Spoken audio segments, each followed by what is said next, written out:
Nahimong hapsay og malinaod ang paghandom sa All Saints Day November 1 gagapon sa mga katawan nga mibisita sa mga nagkanayang sementeryo sa Dagmayan sa Usabis. Kini ang gipanayag ni CDR-RMO Head Dondon Guangco ato sa paginabi sa DXD News Team nga ginagmay lamang na tala sa paghandom gagapon November 1 sa pagdina dunay misilaab nga mga sagbot diya sa samang sagwana girespondihan gilayo kini sa Bureau of Fire Protection o nga manhuman nga misilaab ang nilampasan nga mga sagbot nga doon sa mga lubog o nga naabtan sa kalayo hinungdan sa maong pagresponde sa kabumbiruhan o labi na sa Bureau of Fire Protection na kontrol ang gilayon ang maong pagsilaab sa sagbot sa sementeryo diya sa Guada ug dali raw sa mga palo pinagi sa mga fire truck sa Bureau of Fire Protection na naka-standby sa mga sementeryo. Sabdag usa-usa manatala gagapon nagtaas ang pressure nga individual tungod kay sa panahon gapon manageable raman o manageable lamang ang kainit sa panahon di susama o dinaot kini nga susama unta kining mao nga panahon nga dili ra init aron nga walay mga katawhan nga motaas ang blood pressure. Dugang pa ni Dondon Guangco nga ang CDR-RMO ban sa PNP local police sa pagpanguna ni Police Lieutenant Colonel Harvey Abelianusa tungod kay malabot kini sa public safety. Ang Police Boy ng una anini uban ang PNP Maritime Second Provincial Mobile Force Company o mga volunteers sa kabalikat kakibat o gibad ang rekon o mga stakeholders nga nahimong maayo ang plano alang sa luwas nga pagsaulog sa kalagkalag diya sa publiko. Nakibusab ang Red Cross uban sa City Health ingon man ang mga frontliners sa mga barangay ganoon ay mga sementeryo. Sabta nausab si Suemo nga mga personnel nga nagapidubdob sa paglabay sa tukmang kabutanganan sa mga basura o dilibiyaan ang mga basura diya sa mga sementeryo aron nga mapabili ng kalimpyo sa palibot. Gikalipay sa CDR ang mga nahimog sulim ang papaghandom sa kalagkalag kung nakita nila nga mga sementeryo ng mga pamilya o nahimog family-oriented na diha sa pagbisita nila sa mga nagkaniyang sabang na dili lamang yagaw sa pagsaulog o dili saba sa pagsaulog kung walay mga nag-inom o padayonon dama o pagsanong sa katawhan sa mga ginili aron nga masiguro nga padayon ng hapsay ang pagsaulog sa pagsaulog sa kalagkalag. Nagkayusap kini nga ngadtosab sa mga musulod ng sementeryo labi na nga dili magsuot ang mga laway nga mga suoton kay dili marusab kini panahon sa pagpakita sa unsay mga naanga sa kalaway kundi kini bay panahon nga mao paghandom sa mga mitaliwan na ang mga binahal sa kinabuhi. Ano yan, tibig kabayin payag ni CDR-RMO Head Dondon Guangco atong sa magkinabi sa DXD News Team.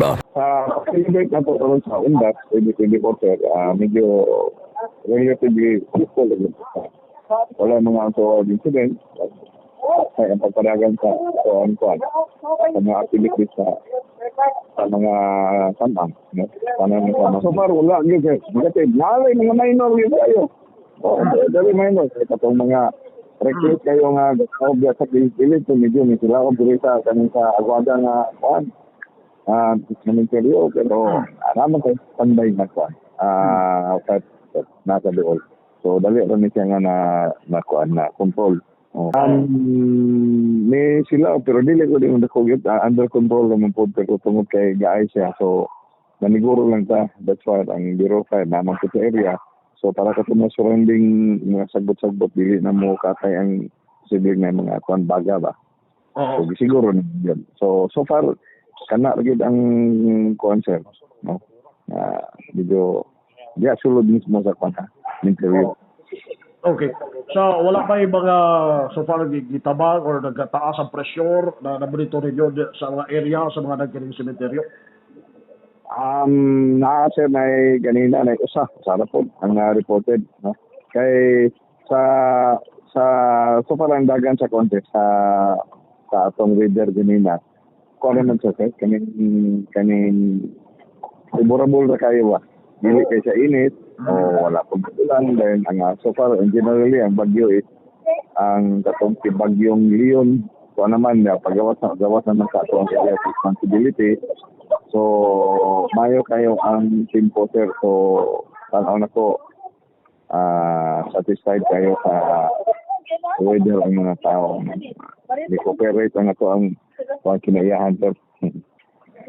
So, pero malipit ang nagkatanaw sir ba nga in the observance of all since day karon. Ang mga military bitaw na to sir mura ka ng suruyanan ba nga peaceful na kuan siya kanay family oriented, solemn, ana ba? Mas dili bitaw nga kami gayagaw lang ato. Kilit saba kay nag-inom then bisag kasa na manigarilyo sa nasa dili nga na sir. Ay ang makita sa sulod sa military. Ana lang sir, no? Para sa tanan nga mga suking kami na road. Talihog, no? Atong sa itong pambawal, like magdala o maginagiban o maay kabutan, no?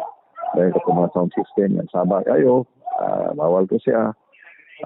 Katong magsuot o daghan pag kana sa sir, no? Kana mo na og mitero ba nga laway na po kay pansuot bitaw na makita ng mga dili kayo dapat ipakita.